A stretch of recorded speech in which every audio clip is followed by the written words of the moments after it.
नमस्कारम। तो इस लेक्चर में हम बात करने वाले हैं special rates of tax. Special rates of tax मैंने बता दिया स्टूडेंट आप लोगों को कि यही लिखे होते हैं, इनकम टैक्स एक्ट में लिखे होते हैं, ठीक है ना। इनके रेट जो होते हैं वो आपको मिलेंगे इनकम टैक्स एक्ट 1961 में। नॉर्मल रेट ऑफ टैक्स जो होते हैं वो फिनेंस एक्ट में लिखे होते हैं। ये रेट स्टैंडर्ड है, ये यूजुअली चेंज नहीं होते, तो उनके लिए स्पेशल सेक्शंस बनाए गए। अब सेक्शंस बनाए गए तो सेक्शंस याद भी रखने पड़ेंगे फिर आप लोगों को।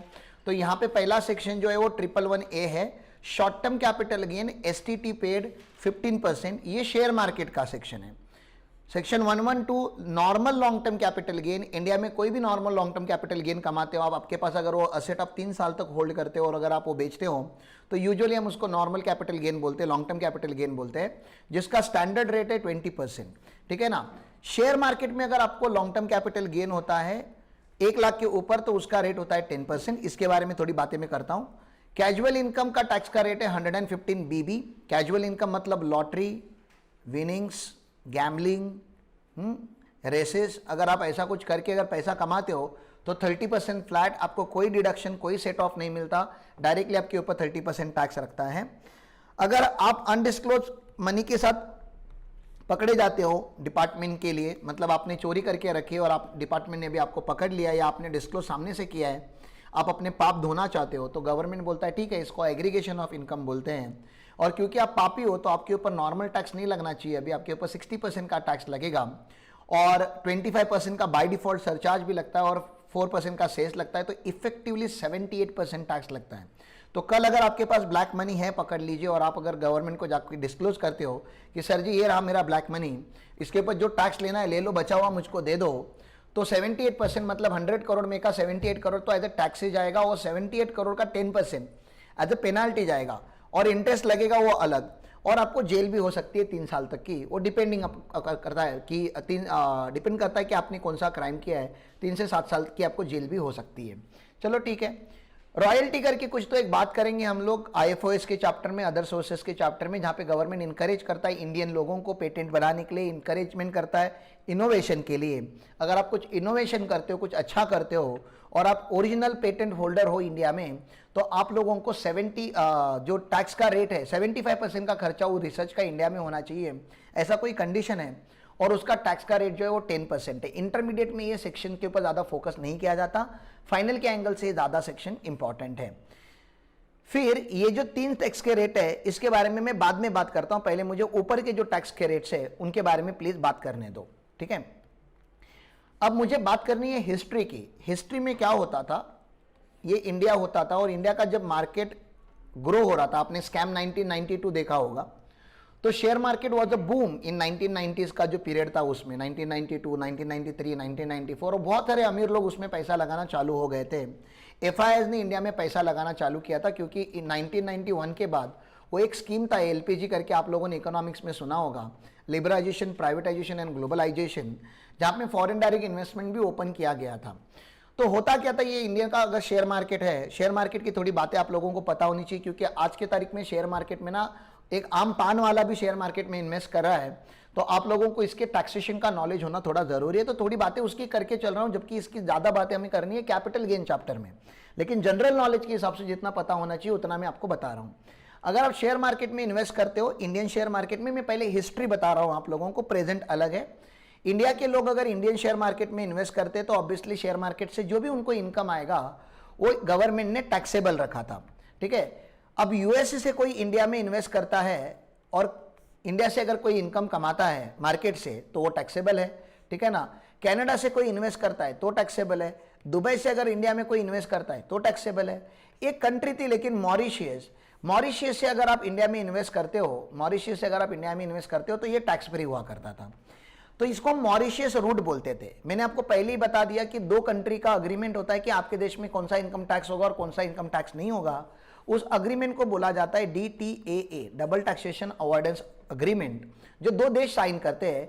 और DTAA between India Mauritius treaty का इफेक्ट ऐसा है कि मॉरिशियस के लोगों को अगर इंडिया में कैपिटल गेन होगा तो वो इंडिया में टैक्स नहीं होगा, मॉरिशियस में टैक्स होगा, और मॉरिशियस गवर्नमेंट कैपिटल गेन के ऊपर टैक्स नहीं लेती। मतलब क्या हो गया, एक लूपहोल क्रिएट हो गया जहां पे neither in India nor in Mauritius आपको दोनों देश में टैक्स नहीं लगेगा। तो इसका एडवांटेज गवर्नमेंट ऑफ इंडिया ने क्या सोच के ये ट्रीटी साइन किया होगा कि मॉरिशस का पॉपुलेशन मुंबई के पॉपुलेशन से भी कम है, मतलब हमारा एक कोई सिटी और उनका पूरा देश, क्योंकि एक आइलैंड है वो, वहां पे पॉपुलेशन ज्यादा नहीं और वहां के कितने लोग इंडिया में इन्वेस्ट करेंगे, ऐसा सोच के उन्होंने शायद ये ट्रीटी साइन किया होगा। ये बहुत पहले की बात कर रहा हूं मैं, 1992 की, 1995 की, उस पीरियड की बात कर रहा हूं। ये जो पूरा मार्केट मूवमेंट था, ये पी चिदम्बरम सर बहुत क्लोजली देख रहे थे।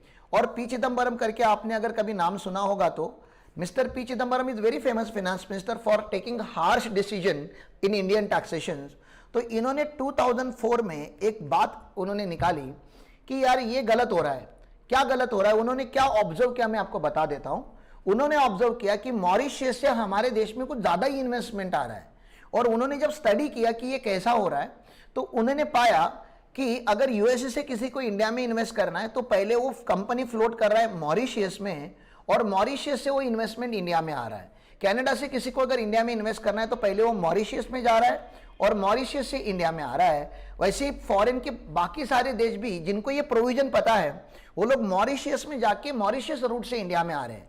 ये तो ठीक था, ये तो एक्सेप्टेबल था कि फॉरेन के लोग इंडिया को चुना लगाते ही है।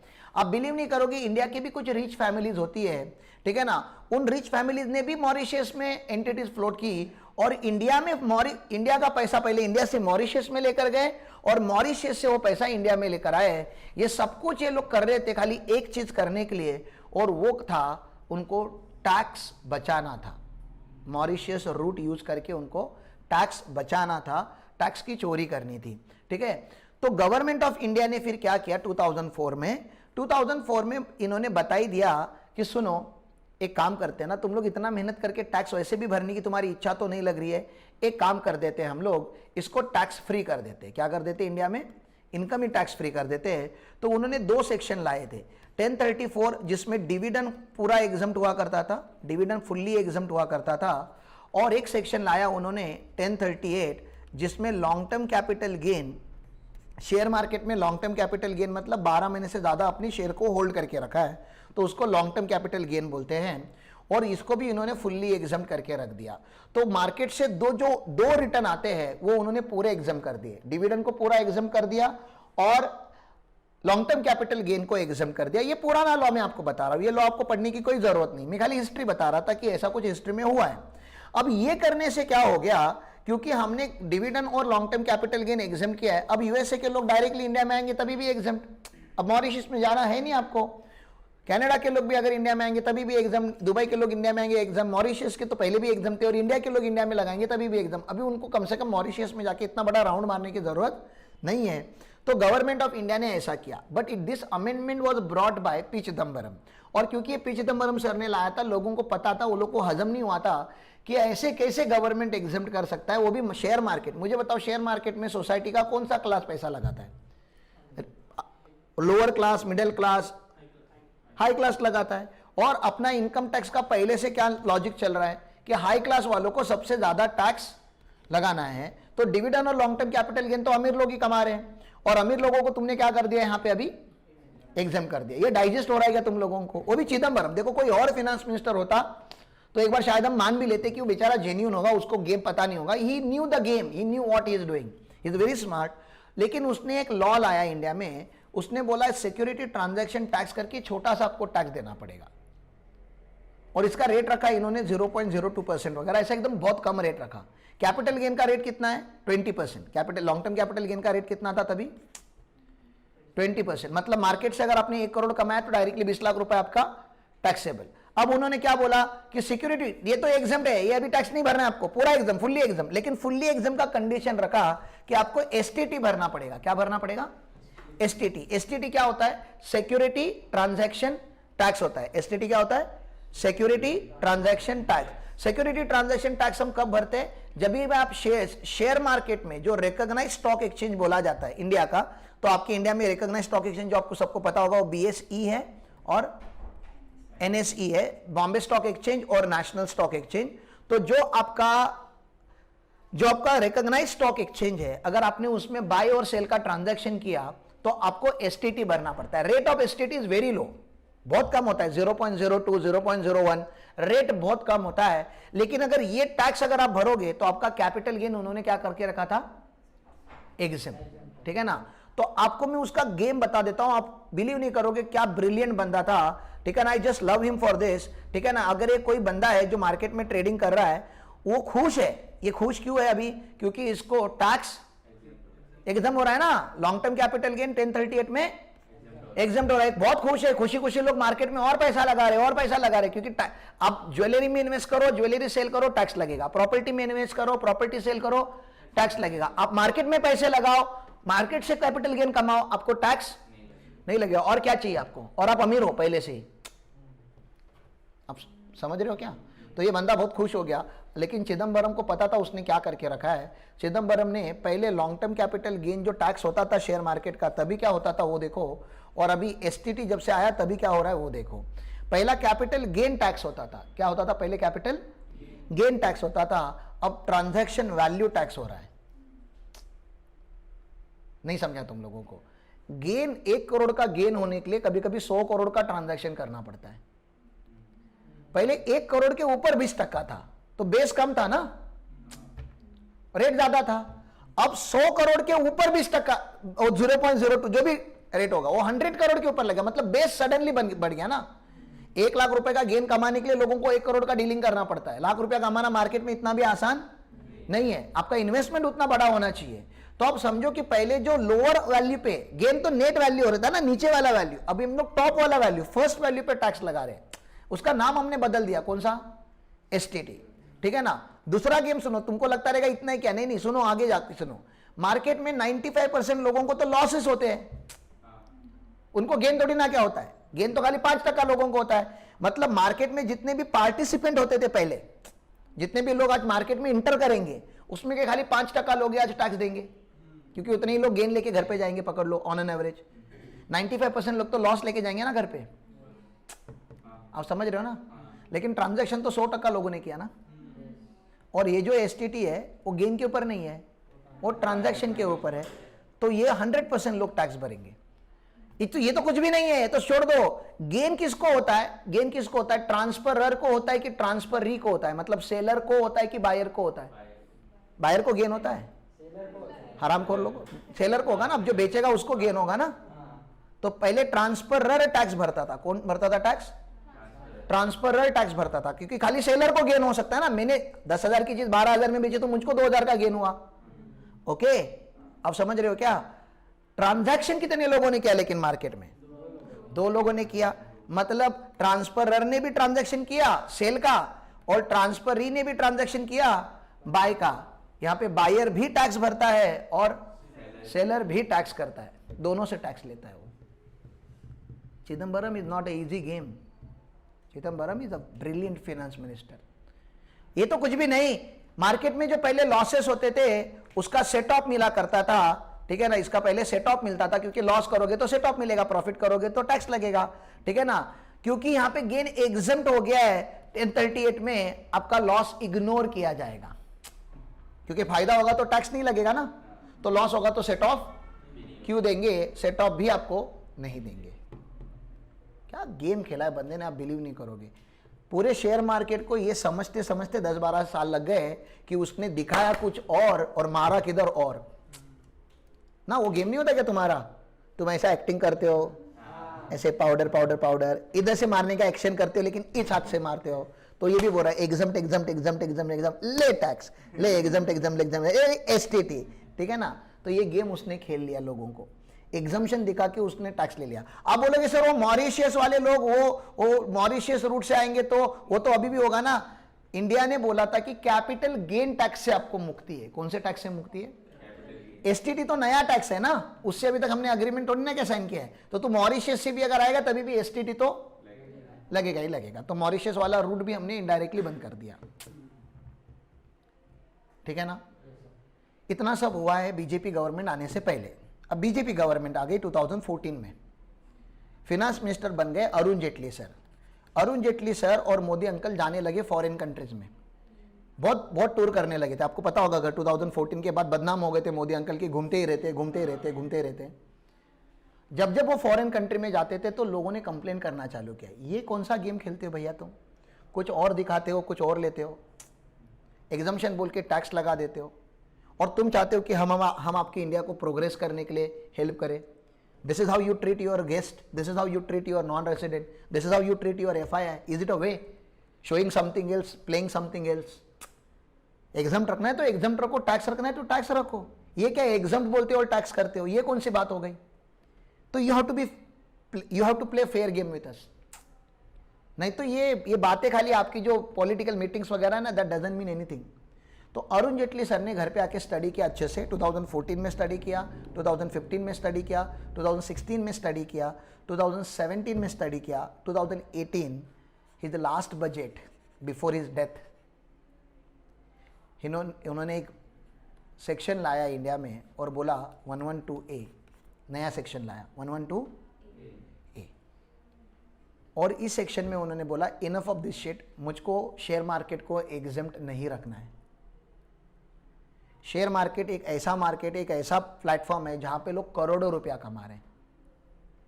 जो लूज कर रहे हैं उनको करने दो, लेकिन जो कमा रहे हैं उनका तो देखो। People are actually making lakhs of crore and somewhere he said 56 lakh crore. अब तक मार्केट ने 56 लाख करोड़ कमाया है long term capital gain. 56 lakh crore कमाया गया है मार्केट से और उसके ऊपर टैक्स नहीं भरा गया है क्योंकि एग्जम्प्ट करके रखा था। तो इन्होंने बोला अभी शेयर मार्केट का long term capital gain taxable होगा, 10% पे होगा। लेकिन कितने पे होगा? 10% पे होगा। टैक्सेबल होगा लेकिन कितने पे होगा? 10% पे होगा। जैसे इन्होंने बोला 10% पे होगा, मेरी तो जल गई यार। मैं भी इन्वेस्टर था तभी 2018 में शेयर मार्केट में, मैं भी था और मैं भी कुछ शेयर्स बेचने वाला था। मेरे को 3-4 हज़ार का गेन होने वाला था। 3-4 हज़ार का अभी 10% टैक्स लेने वाले थे। 300 रुपया मेरी तो जल गई। इन्होंने बोला ये गरीब लोगों के लिए नहीं लाया है। 10% ऐसा नहीं है, 10% है एक्सीडिंग ₹1 लाख। एक्सीडिंग ₹1 मतलब क्या होता है इसका कि अगर आपको 70,000 का गेन हो गया इस साल में तो आपको टैक्स नहीं भरना है। 80,000 का गेन हो गया तभी भी टैक्स नहीं भरना है। लेकिन 1,30,000 का अगर गेन हुआ तो 1 लाख पे नहीं भरना है। बचा कितना? 30,000 पे। उसके ऊपर कितना भरना है? 10% भरना है।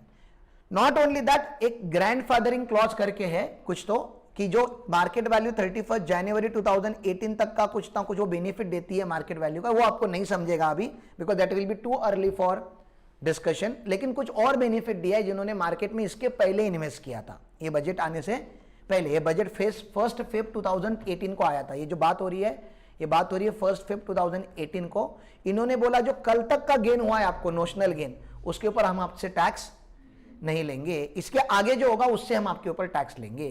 तो वैसा कुछ तो उन्होंने वहां पे बेनिफिट भी दिया, लेकिन उन्होंने टैक्स किया। तो अभी मार्केट टैक्सेबल है कि एग्जम्प्ट है? मार्केट में अगर आप 10 लाख 1 लाख के ऊपर कमाते हो तो 10% के रेट से टैक्स होगा। नॉर्मल जमीन बेची तो कितने पे टैक्स होगा? घर बेचा तो कितने पे टैक्स होगा? 20% पे। 112 में क्या रेट चालू है? 112 में क्या रेट चालू है? 20%। तो इंडिया का normal long term capital gain rate कितना है? 20%। और शेयर मार्केट में रेट कितना है? अरे तुम्हारे बाप ने अगर घर बेचा कल तो तुमको 20% टैक्स लगने वाला है और वहां पे लोग करोड़ रुपया कमा रहे मार्केट में, उससे 10% ले रहे टैक्स। आपको बुरा नहीं लगना चाहिए? अरे आपको बुरा तो लगना चाहिए ना कि आम लोगों के ऊपर आपने 20% लगा के रखा है, मार्केट वालों के ऊपर आपने। लॉजिक क्या है पता है? मार्केट वालों को 10 क्यों रखा हुआ है? क्योंकि मार्केट वाले अभी भी और एक टैक्स भर रहे हैं ना, जो तुम्हारी लैंड और बिल्डिंग के ऊपर नहीं लग रही है ना। तो एसटीटी भरा ना उन्होंने, तो लोग 2 टैक्स भर रहे हैं। आप समझ रहे हो क्या? एसटीटी भी भर रहे हैं और long term capital gain tax भी देने वाले हैं। तो 2 टैक्स भर रहे हैं, तो बेचारे लोगों को कंसेशन तो देना चाहिए ना। हेलो, 2 टैक्स भर रहे तो कंसेशन तो देना चाहिए। तो ये कंसेशनल रेट है। 10% is a concessional rate because they are already paying what? STT, security transaction tax.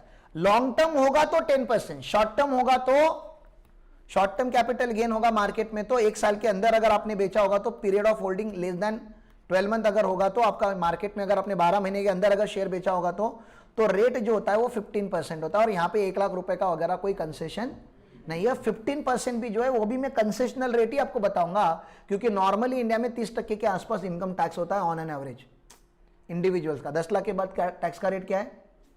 30% है ना। और जो मार्केट में कमा रहा है उसका इनकम 10 लाख के ऊपर तो होगा ही। अब अज्यूम करो ना, गरीब लोग तो मार्केट में खेल नहीं रहे, अमीर लोग ही खेल रहे हैं। तो उनका इनकम तो 10 लाख के ऊपर होगा, तो वो 30% पे टैक्स होने वाला था यूजुअली, लेकिन वो 30% पे टैक्स नहीं होके कितने पे टैक्स होता है, 15 पे टैक्स होता है। क्यों 15 पे सर, इनको क्यों कम रेट? क्योंकि उन्होंने क्या भरा है, एसटीटी भरा है। मैंने क्या बोला समझा आपको? पक्का कोई डाउट नहीं? ये रेट याद रख लोगे। मुझे आपको खाली 3 रेट याद कराने हैं। नॉर्मल कैपिटल गेन का रेट कितना होता है, लॉन्ग टर्म कैपिटल गेन का रेट कितना होता है, 20%। 111A ये जो शॉर्ट टर्म कैपिटल गेन होता है मार्केट में, एसटीटी वाला, ठीक है ना, शेयर मार्केट वाला, उसका रेट कितना, 15 फ्लैट। 112A ये जो है वो लॉन्ग टर्म कैपिटल गेन है, मतलब 12 महीने के बाद बेचा है आपने, एसटीटी भरा है आपने, मार्केट में बेचा है, इसका रेट कितना है, 10%, बट एक्सीडिंग 1 लाख लिखना जरूरी है, क्योंकि 1 लाख तक तो आपको टैक्स नहीं भरना पड़ता, 1 लाख तक तो ये एग्जम्प्ट हो जाता है। मैंने क्या बोला, क्लियर है? पक्का? ये 3 रेट आप याद रख लोगे। उसके अलावा और एक रेट याद रख लो, 115 डबल बी, 115 डबल बी, इसमें कितना रेट है, 30%। और इसमें क्या है, कैजुअल इनकम। कैजुअल इनकम मतलब वो ड्रीम 11, जुआ, 3 पत्ती, कसिनो, रेस कोर्स, हाँ, ये जुआड़ी लोग जो कमाते हैं उसके ऊपर कितना है, 30% है, ठीक है ना। तो ऐसे कुछ कुछ रेट्स आपको याद रखने पड़ेंगे सेक्शंस के साथ। बात इंपॉर्टेंट क्या है, सेक्शंस के साथ आपको ये याद रखना पड़ेगा। तो ये यहां पे बातें हो गई। अब जब ये सब चालू था तो मुझे बताओ, इंडिया में मैन्युफैक्चरिंग सेगमेंट का डेवलपमेंट हो रहा है क्या? आपके गांव में, गांव खेड़े में कोई नई मैन्युफैक्चरिंग कंपनी आई है क्या, बहुत बड़ी? नहीं आई है। इंडिया में ग्रोथ कौन से सेक्टर का हो रहा है? एग्रीकल्चर अपने हिसाब से बढ़ रहा है और सर्विस सेक्टर अपने हिसाब से ज्यादा बढ़ रहा है। आपकी इकोनॉमी 3 सेक्टर में डिवाइड होती है। थोड़ा तो इकोनॉमिक्स पढ़ा होगा आप लोगों ने लाइफ में, primary, secondary and tertiary sector. तो हमारा बेस जो है इंडिया का प्राइमरी सेक्टर जो है वो एग्रीकल्चर है, क्योंकि मेजॉरिटी पॉपुलेशन जो है वो बेस्ड किसके ऊपर है, एग्रीकल्चर के ऊपर है। सर्विस इंडस्ट्री में आप लोग भी सीए में सीएस बन के आप क्या चाहते हो, कौन से इंडस्ट्री में आना चाहते हो, सर्विस इंडस्ट्री में। एजुकेशन कौन सी इंडस्ट्री है, सर्विस इंडस्ट्री है। Transport, health care, banking, insurance, ये सब क्या है, सर्विस इंडस्ट्री। ये सब ग्रो हो रही है हमारे यहाँ पे, टेलीकॉम वगैरह सब ग्रो हो रहा है। प्रॉब्लम क्या है, सर्विस सेक्टर जो है ना डिपेंडेंट सेक्टर होता है। सर्विस सेक्टर क्या होता है, आप समझो ना, डिपेंडेंट सेक्टर होता है। सर्विस सेक्टर अपने आप नहीं बढ़ सकता। आप वो झाड़ बोले तो पेड़ और जो वेल होता है उसका रिलेशनशिप समझते हो ना। जो क्रीपर्स होते हैं वो कभी बढ़ेंगे, जब पेड़ ऊपर जाएगा तभी। अगर पेड़ की ग्रोथ नहीं होगी तो सर्विस सेक्टर की ग्रोथ नहीं होगी, क्योंकि ये क्रीपर है। और जो फाउंडेशन होता है किसी भी कंट्री का जो बेस होता है वो क्या होता है, हमेशा उसकी ट्री होती है, उसका मैन्युफैक्चरिंग सेगमेंट होता है। आपको वर्ल्ड वॉर की हिस्ट्री पता है?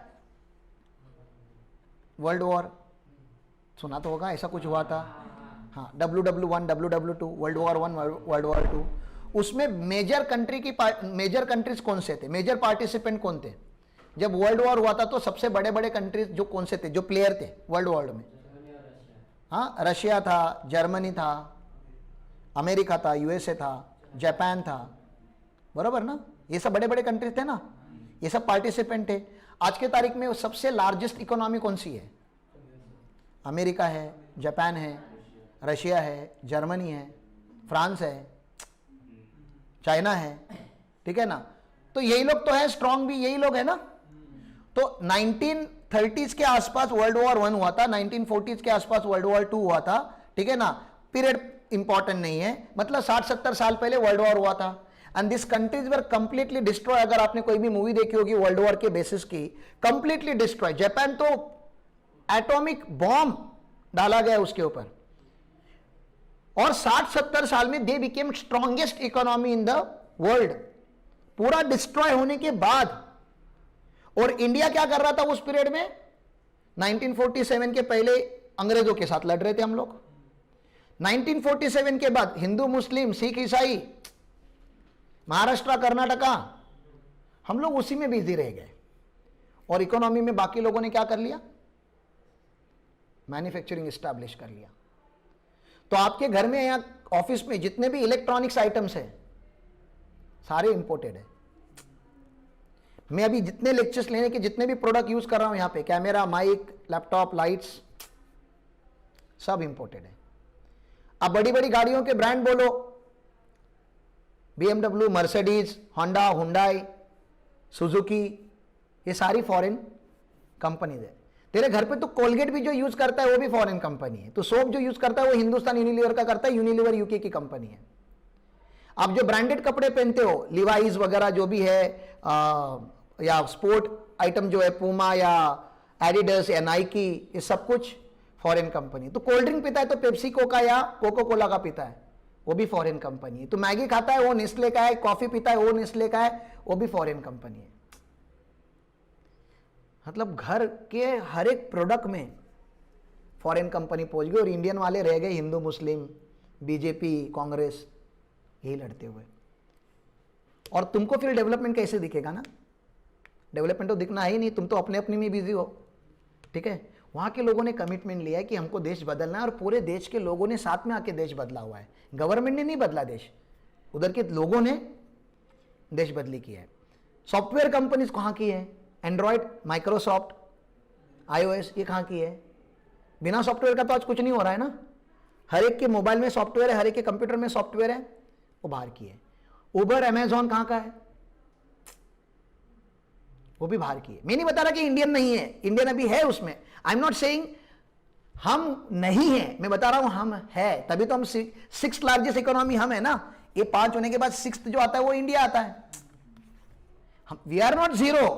प्रॉब्लम इज दैट हम इनसे बहुत स्ट्रांग हो सकते थे, because we had the asset called population. हमारे पॉपुलेशन को हमेशा मिसगाइड किया गया है, हमेशा गलत रास्ते पे चलाया गया है। डिवाइड एंड रूल अभी तक चलता है। पहले देश देश में बांट देते हैं, देश में फिर राज्य में बांट देते हैं, राज्य फिर वो रीजन्स में बांट देते हैं, रीजन्स फिर तालुका में बांट देते हैं, जिला में बांट देते हैं, तालुका के अंदर गांव गांव में बांट देते हैं, गांव के अंदर जात जात में बांट देते हैं, घर के अंदर भाई भाई में बंटवारा कर देते हैं।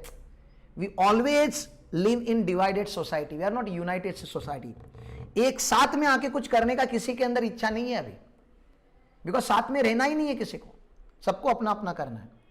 और ये पॉलिसी बहुत स्ट्रैटेजिकली हम लोगों के माइंड में इंप्लांट की गई है by this foreign companies, foreign governments, foreign rulings जो हमारे ऊपर लास्ट 200-300 सालों में हुई, ये उसके थ्रू आया हुआ है। और फिर अगर इंडिया का एग्रीकल्चर सेगमेंट ग्रो होगा तो हमारी डेवलपमेंट नहीं होगी। और सर्विस सेक्टर जो ग्रो हो रहा है अनलिमिटेड, ये डिपेंडेंट सेक्टर है और डिपेंडेंट सेक्टर को कभी भी गिराया जा सकता है।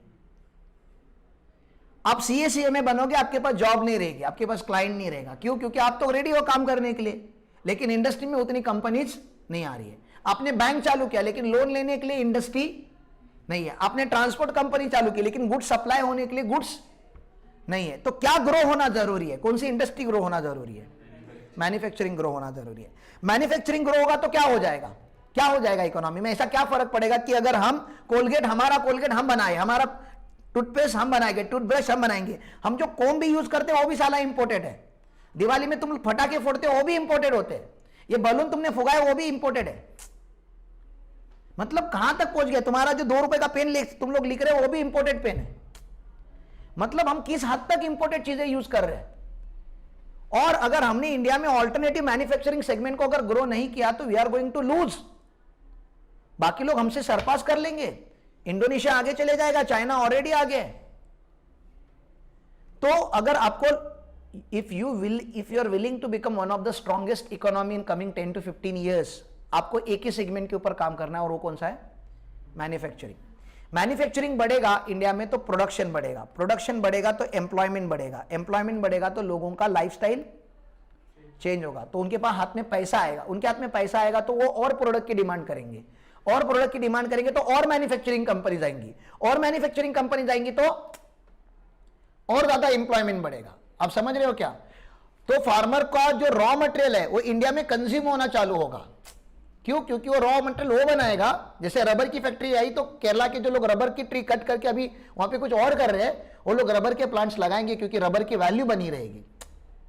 आप समझ रहे हो ना? कॉटन की फैक्ट्री हमारी इंडिया में लगेंगी, टेक्सटाइल हमारी इंडिया का बिकेगा, हम इंपोर्टेड प्रोडक्ट्स नहीं यूज करेंगे। फिर हम इंपोर्टेड शर्ट्स क्यों पहनेंगे अगर इंडिया की कंपनी ने बेस्ट शर्ट्स बनाना चालू किया तो? आप समझ रहे हो ना?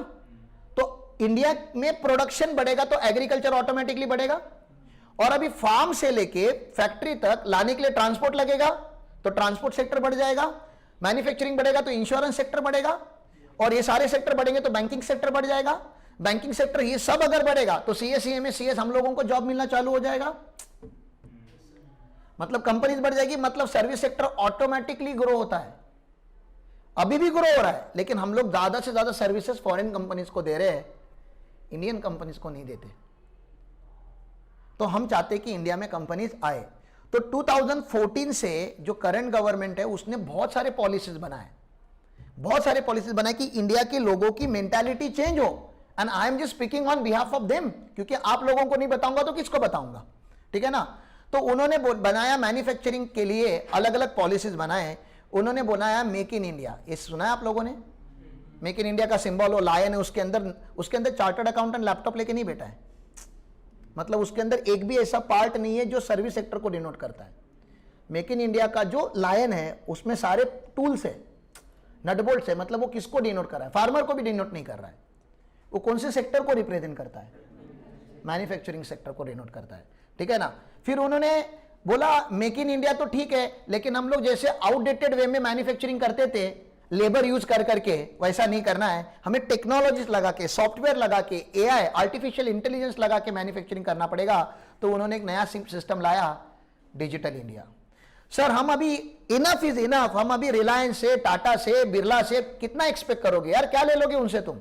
हम चाहते अभी आज का यूथ किसी की गुलामी ना करे, किसी का जॉब ना करे, आज का यूथ अपना करियर अपने हाथ में ले और अपना बिजनेस खुद करना चाहे। इसलिए उन्होंने स्टैंड अप इंडिया करके सिस्टम निकाला जो यूथ के लिए एप्लीकेबल है। मुद्रा फाइनेंस निकाला जो यूथ को कैपिटल देता है।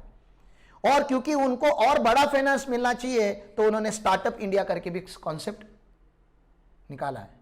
Startup India, digital India, stand up India, Mudra finance, GST, banking, digital money. Digital money कितना आसान हो गया अभी आज के तारीख में, मतलब बनाना वेंडर भी आज क्या कर रहा है, गूगल पे से पैसे ले रहा है। अभी हम लोगों ने पोहा खाया, चाय पिया, हम लोगों ने डिजिटल पेमेंट किया। तो पहले जितना बैंकिंग अभी डिफिकल्ट नहीं है, banking has become very easy. गांव गांव में बैंकिंग पहुंच गया अभी। इससे क्या होता है, फंड मोबिलाइज होता है। फंड मोबिलाइज होने से क्या होता है, इंडस्ट्री को लोन मिलता है। इंडस्ट्री को लोन मिलेगा तो इंडस्ट्री ग्रो होगी, इंडस्ट्री ग्रो होगी तो सब कुछ ऑटोमेटिकली ग्रो होगा।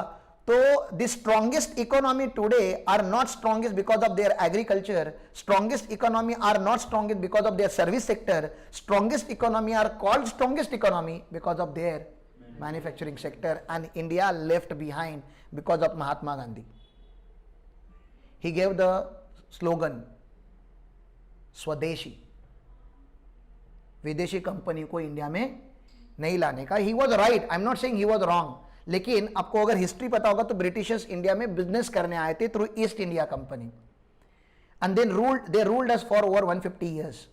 तो उसने क्या बोला, गांधी जी ने क्या बोला कि स्वदेशी, अब हम हमारा टेक्नोलॉजी यूज करेंगे, फॉरेन की टेक्नोलॉजी को इंडिया में आने नहीं देंगे। और फिर वो लोग हमसे आगे निकल गए, हमको पता भी नहीं कि वो आगे निकल गए, हम लोग इधर मारामारी करते रह गए। अगर अब तभी हमारा इंडिया ओपन होता इंपोर्ट एक्सपोर्ट के लिए तो हमें पता चलता कि फॉरेन में कौन सा गुड्स बन रहा है। इंडिया में कंप्यूटर आया है 2000 में, 1998 1997 में कंप्यूटर आया इंडिया में। हाउ सैड इट इज, हमें पता ही नहीं था कंप्यूटर जैसा कुछ एग्जिस्ट करता है। टेलीफोन हमारे पास कब आया, मोबाइल हमारे पास कब आया, बहुत लेट आया हमारे पास टेक्नोलॉजी। एयरक्राफ्ट हमारे पास कब आए, बहुत लेट आए हैं। It's not that it started from India, it started somewhere in West and it came to India. And most sad part is, उधर जो हरामखोर लोग इन्वेंशन कर रहे हैं ना, वो इंडियन है। उधर जो उस कंट्री में जो साइंस लैब में काम करते हैं, फार्मास्यूटिकल्स का इन्वेंशन करते हैं, पेटेंट बनाते हैं, उस फैक्ट्रीज में काम करने वाले लोग इंडियन है, और उसमें भी साउथ इंडियन लोग ज्यादा है, because they are good in science. और जैसे उनको पता चलता है कि they are good in science, they don't stay in India, because in India research को अप्रिशिएट नहीं किया जाता था। इंडिया में इन्वेंशन के लिए पैसा नहीं होता था, पैसा तो वो लोग लगाते हैं। रिसर्च एंड डेवलपमेंट पे करोड़ों का बजट होता है वो कंट्री का। हमारे कंट्री को रिसर्च एंड हम बोलते जो हमको पता है ना वही पहले ढंग से करके दिखाओ, इन्वेंशन रहने दो। ये इंडियन मेंटालिटी है, जो पता है वो अच्छे से नहीं कर पा रहे हो तुम लोग, नया क्या करोगे। हाँ, एक अभी वेसल का उन्होंने विक्रांत करके कोई तो फिर से मिलिट्री को दिया, 12 या 15 साल लगे उनको एक बोट बनाने के लिए। इतना टाइम एक वेसल बनाने के लिए? किस टाइप के इंजीनियर है तुम्हारे पास? अच्छी इंजीनियर का है, रशिया के पास है, रशिया ने रफाल दे दिया, हम लोगों को प्लेन दे दिया।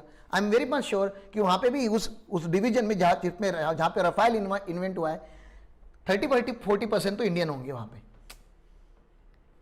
क्या कर सकते? This is called brain drain. Brain drain होता है इंडिया का। इंडिया का बेस्ट ब्रेन जो होता है ना, उसको इंडिया में काम ही नहीं करना है, उसको इंडिया के बाहर काम करना है। And then what we should do now as a youth, we should stay back. Like me, I came to village. गांव में क्यों आए हम लोग? क्योंकि हम लोग यहां से बनाएंगे। ये 5 ट्रिलियन इकोनॉमी अपने बिना नहीं बनेगा। तुम्हारे माँ बाप नहीं बना सकते। तुम्हारे माँ बाप को जाके लेक्चर नहीं दे सकता, सुनो ना फैक्ट्री चालू करते हैं। वो बोलेंगे अभी मैं रिटायर होने के टाइम पे आ गया, अभी मेरा दिमाग मत खराब कर। हाँ, अभी तुम लोग यू तो 20s में हो, तुम्हारी पास पूरी जिंदगी पड़ी है, तो you should know all this thing. तो आपको टैक्स अगर पढ़ना है ना, तो आपको इकोनॉमी पता होना चाहिए, पॉलिटिक्स पता होना चाहिए, आपको एक हिस्ट्री पता होनी चाहिए कि हिस्ट्री में क्या हुआ है, ठीक है ना। तो आप अप्रिशिएट करोगे। तो गवर्नमेंट ऑफ इंडिया ने इंडिया को टैक्स हेवन बनाना डिसाइड किया। क्या, कौन सा हेवन बनाना डिसाइड किया? टैक्स हेवन मतलब कौन सा देश सर? जिस देश में लो टैक्स या नो टैक्स रखता है। कौन सा टैक्स लगता है? लो टैक्स या नो टैक्स। अभी नो टैक्स वाला तो हेवन हम नहीं बना सकते, देखो इतना तो हम लोग है नहीं, लेकिन हमने बोला एशिया में सबसे लोवेस्ट टैक्स रेट हम देंगे आपको। एशिया में, पूरे एशिया में, एशिया तो समझता है ना, हाँ, तो हमारे जो नेबरिंग कंट्रीज है उसमें का सबसे लोवेस्ट टैक्स रेट हम आपको ऑफर करेंगे अगर आप इंडिया में लगाओगे मैन्युफैक्चरिंग सेगमेंट। क्या लगाओगे आप? और क्योंकि ये रेट जो है ये लिमिटेड पीरियड ऑफर है, ये अनलिमिटेड नहीं। हमारे नॉर्मल डोमेस्टिक कंपनी का रेट कितना है? 25% और 30%, और फॉरेन कंपनी का रेट कितना है? 40%। ये लिमिटेड पीरियड ऑफर है, ये 15% परमानेंट ऑफर नहीं है, क्योंकि जल्दी से जल्दी हमको इंडिया में डेवलपमेंट चाहिए। तो हमने लिमिटेड पीरियड रखा क्योंकि लोग पैनिक होकर जल्दी चालू हो जाए, जल्दी अगर उनको बेनिफिट चाहिए तो जल्दी चालू करें। हमने सनराइज क्लॉज रखा 1 अक्टूबर 2019 और हमने सनसेट क्लॉज रखा है 31 मार्च 2023। मतलब आने वाले मार्च के पहले आपको कंपनी चालू करनी पड़ेगी इंडिया में अगर आपको इस सेक्शन का बेनिफिट लेना है तो अगर तुम सोचते हो कि सीए बनने के बाद कंपनी चालू करेंगे, तो मैं बताऊं तुमको कि अभी कंपनी चालू करके रख दो, मैन्युफैक्चरिंग बाद में चालू कर देना, मतलब एक्चुअल ऑपरेशन बाद में चालू कर देना। और कोई टेंशन नहीं है। अगर आपके लाइफ में कोई क्लाइंट लोग हैं, उनको बताना है तो आप बताओ कि 31 मार्च के पहले सर आपको चालू करना पड़ेगा। अनफॉर्चुनेटली बीच में के 2 साल जो कोविड में हमारे वेस्ट हो गए, तो आई डू एक्सपेक्ट कि गवर्नमेंट इस डेट को थोड़ा आगे बढ़ाए, 2025 तक मुबा दे दे, तो शायद अपना भी एक मैन्युफैक्चरिंग कंपनी जो अपने को फार्म लाना है, फार्मर प्रोड्यूसर कंपनी, वो अपन भी अपना भी कंपनी लॉन्च करें। लेकिन वो डेट थोड़ा एक्सटेंड होगा। तो अगर डेट एक्सटेंड नहीं होने वाला है तो हमें भी घाई करके मैन्युफैक्चरिंग प्लांट अपना छोटा सा इधर किधर तो गांव में छोटी सी MIDC में जगह देख के अपने को भी जल्दी से जल्दी मैन्युफैक्चरिंग प्लांट लगाना पड़ेगा 30 के पहले। अगर हमको कौन से रेट का बेनिफिट लेना है तो 15% का। और 15% क्या है यार? नॉर्मल कंपनी का रेट कितना है? 30%। और इधर कितना है? 15%। आधा रेट है ना, नॉर्मल से आधा रेट है, ठीक है ना। तो टैक्स बचाने के लिए लोग देश डेवलप करके रख देंगे, देख लेना। क्योंकि उनको पता है ना, गवर्नमेंट को, इंडियन लोगों को देश के बारे में मत बताओ, उनको बोलो कि टैक्स बचाना है। अच्छा कैसे? कंपनी इसके पहले चालू करके। अब लोग टैक्स बचाने के चक्कर में देश डेवलप करके छोड़ देंगे, ठीक है ना। ऐसे बहुत सारे प्रोविजन उन्होंने बनाए। सर इसके अलावा इन्होंने बोला कि और भी कोई डोमेस्टिक कंपनी है जिसने जो यहाँ पे क्वालिफाई नहीं होती, जैसे सर्विस सेक्टर कंपनी, जैसे अपना क्लासेस है एलिट गुरुकुल है, तो हम यहाँ पे क्वालिफाई नहीं होते, हम 15% में क्वालिफाई नहीं होते, लेकिन हमने भी तो कुछ अच्छा बिजनेस करना है, हमने भी कुछ अच्छा काम कर रहे हैं। तो उन्होंने बोला एक काम करो, तुमको 22% का रेट देंगे, लेकिन आपको कुछ डिडक्शंस होते हैं PGBP में, वो आपको ड्रॉप करने पड़ेंगे। एडिशनल डिप्रिसिएशन वगैरह ऐसा कुछ होता है, 100% का डिडक्शन, एक्स्ट्रा डिडक्शन जो होते हैं वो आपको ड्रॉप करने पड़ेंगे। तो आपको हम रेट कितना लगाएंगे? 22%। तो ये ठीक है ना, 25 से थोड़ा कम ही है, राइट। नॉर्मल रेट कितना है? 25, और यहाँ पे रेट कितना है? 22। लेकिन ये 15 और ये 22 जो है ना, इसको सरचार्ज से बढ़ाया जाता है। बाय डिफॉल्ट यहाँ पे 10% से सरचार्ज ऐड होता है और 4% का सेस ऐड होता है। तो अगर मैं 15% में 10% जोड़ देता हूं, 15 का प्लस 10%, तो आता है 16.5। आया कि आपको 16.5? 15 प्लस 10 25 मत बोलो, मैं मैथ्स नहीं पढ़ा रहा इधर। 15 का 10% ऐड करने बोला मैंने, तो 16.5 आता है, प्लस उसका 4%, 16.5 का 4%। तो एक्चुअली यहां पे टैक्स रेट जो होता है वो 17.16% होता है, रियल टैक्स रेट। और ये 22% वाला है, वो 22 ओरिजिनल टैक्स रेट है। मैंडेटरी सरचार्ज है यहाँ पे 10% का, तो वो 24.2 होता है, और उसमें अगर आप 4% जोड़ते हो तो ये यहाँ का इफेक्टिव रेट आता है 25.168%, 25.168%। तो अगर आपने मैन्युफैक्चरिंग की कंडीशन सेटिस्फाई की तो आपको 115 BA का रेट लगेगा 15%, और अगर आपने यहाँ के कंडीशन सेटिस्फाई नहीं किए तो आपको ये वाला रेट लगेगा 22% प्लस 10% प्लस 4%। और अगर आप कोऑपरेटिव सोसाइटी हो, याद है क्या cooperative society, up to 10,000 10%, 10,000 to 20,000 20% and about 20,000 30%। अगर आपको पता है कि आपकी कोऑपरेटिव सोसाइटी 30,000 20,000 के ऊपर कमाने वाली तो 30% पे टैक्स होगा।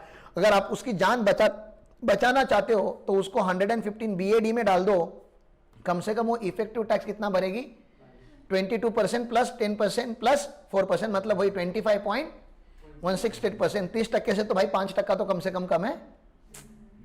हेलो, क्योंकि वो 30 नहीं है ना, उसके ऊपर बाद में सरचार्ज ऐड होगा, सेस ऐड होगा, तो 30 के ऊपर जाता है एक्चुअली। तो 5-6% का तो गैप है अगर इस सेक्शन में जाओगे तो। इन सेक्शंस में जाने के लिए आपको कुछ फॉर्म भरने होते हैं, इनकम टैक्स के फॉर्म 10I वगैरह, वो फॉर्म भरोगे तो ही आपको वो सेक्शन का बेनिफिट मिलता है। मतलब ये ऑप्शनल है ना, ऑप्शन है तो आपको एक्सरसाइज करना पड़ता है, आपको इनकम टैक्स को फॉर्म भर के बताना पड़ता है कि हमको ये ऑप्शन चाहिए। तो आप अभी जब सितंबर के पहले रिटर्न भरना चालू करोगे तो आप देखना हम बहुत सारे कंपनीज के लिए ये फॉर्म भरेंगे। और हमारे सारे क्लाइंट्स, हमारी सारी कंपनी में आपको अभी से बता देता हूं, हमको या तो उनको 115 BAA में रखना है 22% में, और मैन्युफैक्चरिंग एलिजिबल वाली कंपनी रहेगी तो हमको उनको 115 BAB में रखना है। हमारे पास एक भी ऐसी कंपनी नहीं होनी चाहिए जो इन दोनों में नहीं जाती है। प्लीज अंडरस्टैंड करो आप, क्योंकि ये बेनिफिशियल प्रोविजंस है। ओके, आगे चलता हूं। सर ये तो कंपनीज वगैरह को आपने दे दिया, लेकिन आपका सिलेबस तो कंपनी के लिए बना नहीं है, आपका सिलेबस तो किसके लिए बना है, इंडिविजुअल्स का। तो सर इंडिविजुअल्स के लिए गवर्नमेंट ने ऐसा कोई टैक्स का कंसेशन लाया क्या? हाँ लाया। उस सिस्टम को क्या बोलते हैं हम लोग, ऑल्टरनेटिव टैक्स रिजिम। मैं एक काम करता हूं, इसको मैं नेक्स्ट लेक्चर में कवर करता हूं, ये लेक्चर इधर कट करता हूं। ओके।